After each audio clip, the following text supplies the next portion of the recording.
gonna kind of take a little bit of a downswing, y'all. Get just a little bit upsetting here as yeah, well, I gotta highlight this problem we're having here in the United States. So it seems to be the case, folks, if you haven't been paying attention. More and more people are really taken to this Christian nationalist label. Like, I think there's even somebody, some representative from somewhere who yells a lot about things and, may or may not remind us of a color. But she might even be selling T-shirts that talk about being a proud Christian nationalist. This is something that is absolutely infuriating for me personally. I think everybody else here feels this way as well. But this is a blatant attempt to just rip away some of the rights that are guaranteed to us in the Constitution. This is something that is just fundamentally opposed to what the founding of our government is about. And so I am definitely concerned about this.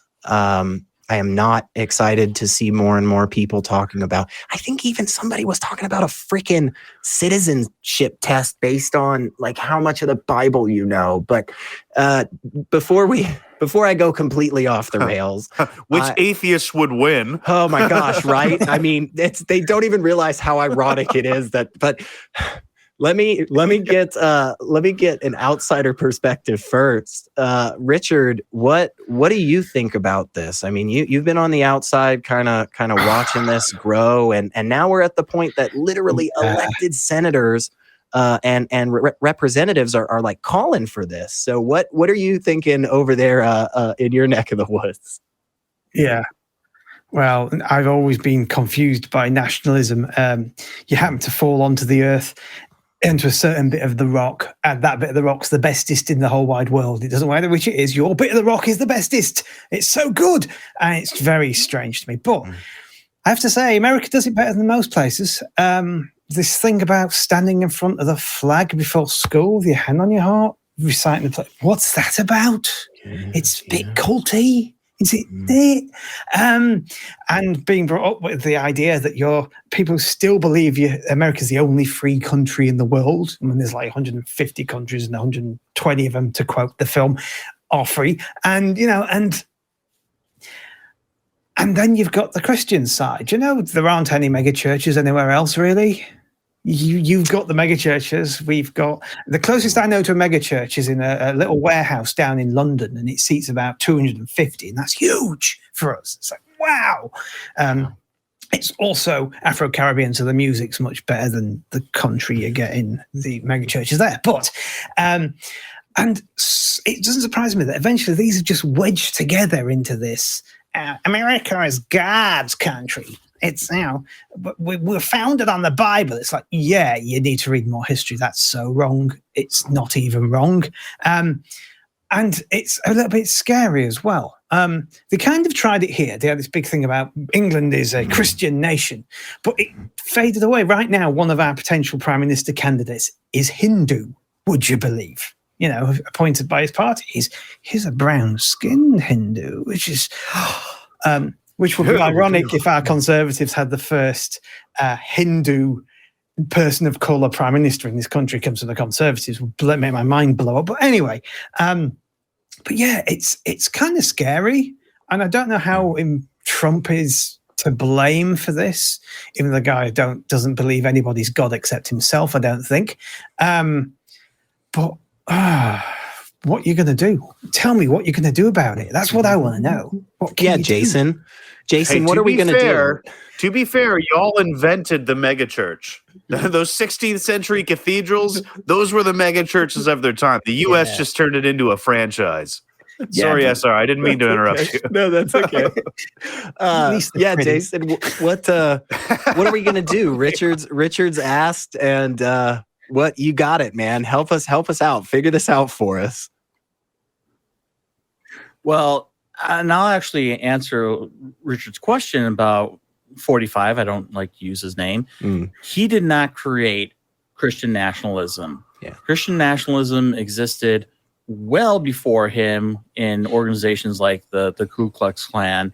It existed even before that through various other organizations. So he did not create Christian nationalism.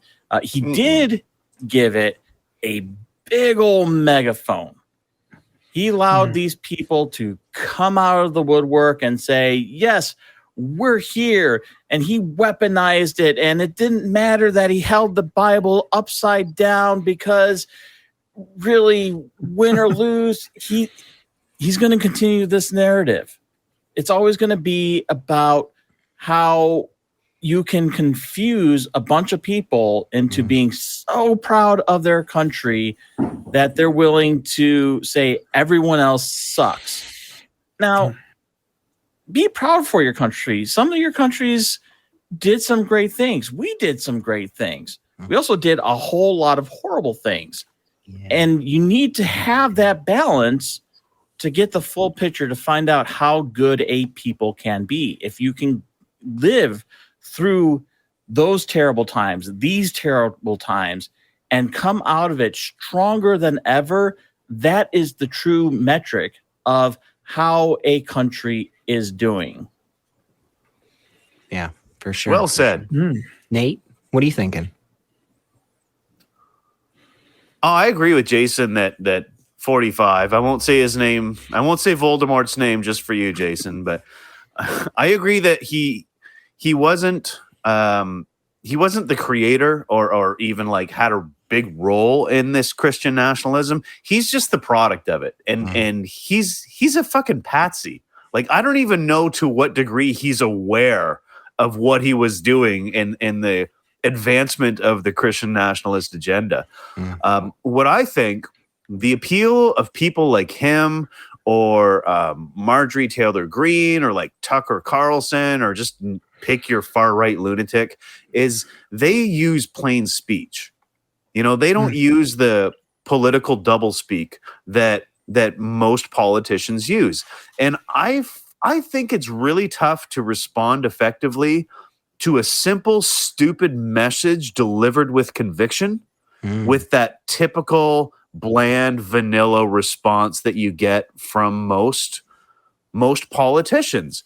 I think, and this is just my hot take, I think what the progressive movement needs is more people who are intelligent and well-spoken, but don't feel the need to dress up their prose with these $10 words. Like someone like AOC, not promoting political candidates, but someone like AOC is a great example of a progressive that uses plain speech. She is smart as hell, and she doesn't need to be fancy. She's just who she is, and she wears her heart on her sleeve. And that is what we need more of to combat these populist assholes. Yeah, and I will say, you touched on a good point, and they talk about this a little bit in the article, that there seemingly is a thread through these disparate groups that all kind of adhere to Christian nationalism, where they really are trying to piss people off with the stuff that they say. Like they're attempting to be combative, and yeah.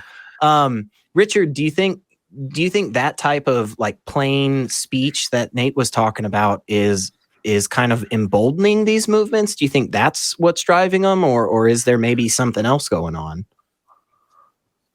I think it's a bit of that. I think it's a bit of just speaking like people speak. I mean, Boris Johnson, he doesn't speak how people speak. Boris Johnson, it's all whiff waff, there's great big scallywag, and then that's called Boris Johnson. But he doesn't speak like a politician, or didn't. I don't know. Past tense. He's still the prime minister, but he's on holiday. But he didn't speak like a politician, and people kind of liked that it was normal. And the opposition leader does. He's an ex-barrister, a great barrister, but he speaks a bit like a lawyer. But he's number two whenever she's speaking. She's the last from up north who talks like that and goes, well, it's talking a load of rubbish. And people like her more. So there is something to be said for just being normal. The thing about saying what you think, though, the people who say what they think and what they think is nasty seem to do a lot better than those who don't. And that's I don't know how to do that. So many people have become rich from just being horrible, and that puzzles me. One day I'll work it out, but it puzzles me. It's the TV aspect. It's the absolute TV aspect. You need to have, the competition. You need to have this controversy, the strife. You need to have an antagonist to go against the protagonist. You need this is a story that is being written out in front of us. This is the worst of reality TV with the worst of scripted TV, and people are kind of just eating it up. I don't honestly get it because I don't watch reality TV. I've tried to in the past, and I just couldn't get past how fake it typically is. But yeah, it's like, oh, they're speaking what the way that I'm doing, and it blows my mind.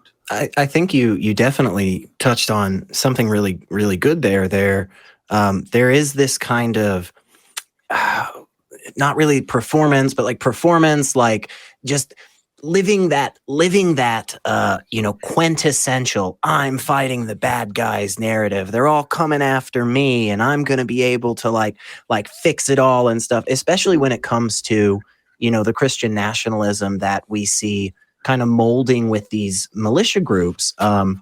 And this is just something that we're seeing more and more and more of. I mean, folks, there are compounds in the United States. I don't know how many of our viewers are aware of this, but there are compounds in the United States where they are completely blocked off with barbed wire fences and electric, fences and all kinds. I mean, guards at the freaking gates. And you don't get in unless you're willing to join this Christian nationalist militia. So yeah, I mean, it is definitely something that needs to be called out and needs to be, freaking. I don't know exactly how we fight it. But Nate, yeah, what do you got, man? I am just so unimpressed by these gravy seals. Like, as someone who is actually in the actual infantry, like, these guys are so beyond ridiculous that it's fucking laughable. Like, and I'm not advocating for violence in any fashion. Absolutely not. But like, they come out and they're like, oh, we have guns and we're gonna take over and smash these soft ass liberals. Like, you know what? Like, progressive people own guns too. We just don't jerk off about it in public, right? So I looked up a few studies because I am a progressive firearms owner, as many of you who have ever seen this show have probably heard me talk about. But I looked up a few studies. Liberal gun owners are more likely to seek out gun handling training, more likely to safely store their firearms, and we are 43% less likely to be involved in an accidental gun death in our home. All of those sound good to me. If it ever comes down, those all sound like very good things. So like, if it all comes down, and I hope it doesn't, and obviously it won't because it's fucking ridiculous, but if it ever comes down to this like stupid civil war that these people want to crave, it's going to end up like their Kansas vote, and they're going to get their asses handed to them. Yeah, I'm hoping so. Richard? Not advocating violence. Right. Of course. We're saying this may turn out a little bit differently than these people are thinking. What are your thoughts, Richard? Anything else you wanted to highlight or just kind of jumped out at you from these articles? I don't know. I mean, I think it's that there are these compounds is kind of bizarre. I mean, they do know that one well-trained, regular soldier, I'm not even going to go to special forces, on their own could probably take them all out one night. Because they know what they're doing. They're not just heavy-set guys with big beards and massive guns. They're people who actually know what they're doing. I don't have the beard. I have the heavy-setness, though, so maybe I should buy a gun. I've got two of them. I don't know where I get one from. I'm British. I'd have to put them in the docks with like $80,000 and I'd be in prison a day later. You guys can have flintlocks, can't you? I think you can walk into a Walmart in Tennessee. Go ahead. But it's this strange, because there are three things here. There are three things. There is the Christianity aspect, there's the nationalism aspect, and there's the big ass guns aspect. And it's not a good combination, really. Although that Christianity bit, they might want to close read it, because I don't think Jesus mentions guns that often, as I recall. Something about them not existing. Yeah. I don't think it was a part of the stabbing 10 people, or it's true. That's a good thou point. shalt own a gun. Yeah, that's a good point. Thou shalt not call a magazine a clip. Jason, what do you think? What this mainstream Christian nationalism, what we're really seeing here is we are seeing a wounded animal that is dying, and it is lashing out hard. That is clearly what we're seeing, and we're also seeing. We didn't really have a chance to talk about this because this last bit of news broke, very recently. We had the FBI raid of Mar-a-Lago. We've had the Alex Jones decision. These are mainstream Christian nationalist themes that are getting taken down. Now, you're also seeing the anti-protest and the protest of the anti-protest. They're calling for the dissolving of the FBI because how dare they investigate their dear leader. But we're seeing the death knell of Christian nationalism. It's never going to go away. Yeah. But it is taking such a beating right now that, I started out in my notes here. It's always darkest before the dawn. It's going to get darker. It really is. And it's going to suck. However, we will get through this. We've always gotten through every single last one of these situations. And I still have to believe that, because the end of history has not been written yet. So let's just, like I said earlier, keep fighting for tomorrow. Yeah. And I think this is a good segment to highlight after those first two that we did with this episode, because I think the best way to push back on this is exactly what we saw from the first two articles. Get out, make your voices heard by voting, make your voices heard whether you're 19 or 99. This is something that we can't possibly highlight enough. We can't possibly talk about enough. It is something that while it may be the death throes, it's still alive currently, right? And it has enough power that it's very much so. It's making decisions, and that is not freaking okay. Because as everybody here knows that is watching, we at the ACA are definitely big fans of separation of religion and government.